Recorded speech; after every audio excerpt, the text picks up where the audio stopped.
চলছে শীতকাল, আর শীতকালে বাজারে বিভিন্ন ধরনের নতুন নতুন শাক পাওয়া যায়। আর তার মধ্যে একটা শাক হচ্ছে বতুয়া শাক। আর আজকে আমি বানাচ্ছি ভিন্ন স্বাদের একটা বতুয়া শাকের ভর্তা। যদি আগে আপনারা এটা করে না থাকেন তাহলে একবার ট্রাই করে দেখবেন, আশা করি অনেক ভালো লাগবে।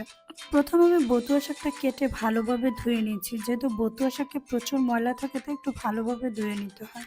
এরপর কিছু রসুন ও লম্বা লম্বা করে কেটে নেওয়া দুটো আলু সহ শাকটা ভালোভাবে সিদ্ধ করে নিয়েছি। এরপর আমি মরিচ ভর্তাটা করে নিব। আপনারা চাইলে এটা কাঁচা মরিচ দিয়েও ভর্তা করতে পারেন, তবে শুকনো মরিচের ভর্তায় আলাদা একটা মজা আছে। ভর্তা করা হয়ে গেলে শাক, রসুন ও আলুটা দিয়ে ভর্তা করে নিব। আলু এবং শাকটা যেহেতু খুব ভালোভাবে সিদ্ধ হয়ে গেছে তাই আমি ভর্তাটা হাত দিয়েই করে নিব। যারা অনেক বেশি ভর্তা পছন্দ করেন এবং নিত্য নতুন ভর্তার স্বাদ খোঁজেন তারা কিন্তু এই ভর্তাটা করে দেখতে পারেন।